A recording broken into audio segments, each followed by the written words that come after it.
भाजपच्या ट्विटमध्ये प्रभू रामांना छोटे आणि मोदींना मोठे दाखवलं जातंय।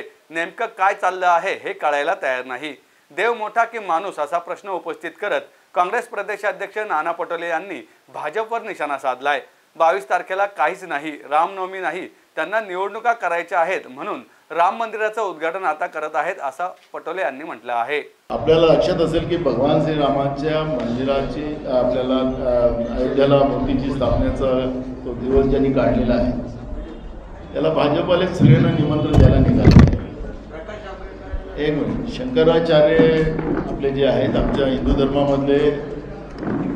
धर्मातले ते आमचे प्रमुख असतात आणि सगळ्या शंकराचार्यांचं म्हणणं असं आहे की अजून मंदिराचं काम पूर्ण झालंच नाही।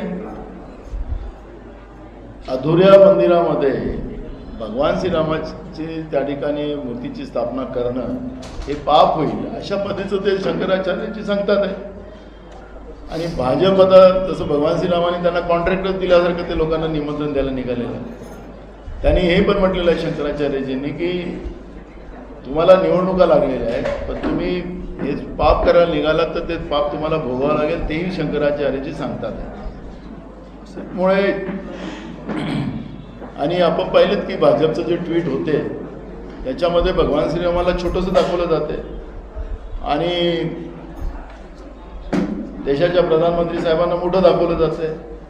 त्याच्याही पलीकडे ते जातात की 2022 पर्यंत देशातल्या सगळ्या लोकांना नरेंद्र मोदीजीने घरं बांधून दिले, आता भगवान श्रीरामालाही घर बांधून दिलं असंही ते म्हणतात। आता कळायलाच कारण नाही आहे की आमचं श्रद्धास्थान भगवान श्रीरामजी मोठे आहेत यांचे नरेंद्र मोदी मोठे आहेत हे कळायलाच कारण नाही कोणाला। देशाच्या लोकांना, मी पण हिंदू आहे, मला पण कळायला कारण नाही की नेमकं काय चाललं या देशामध्ये।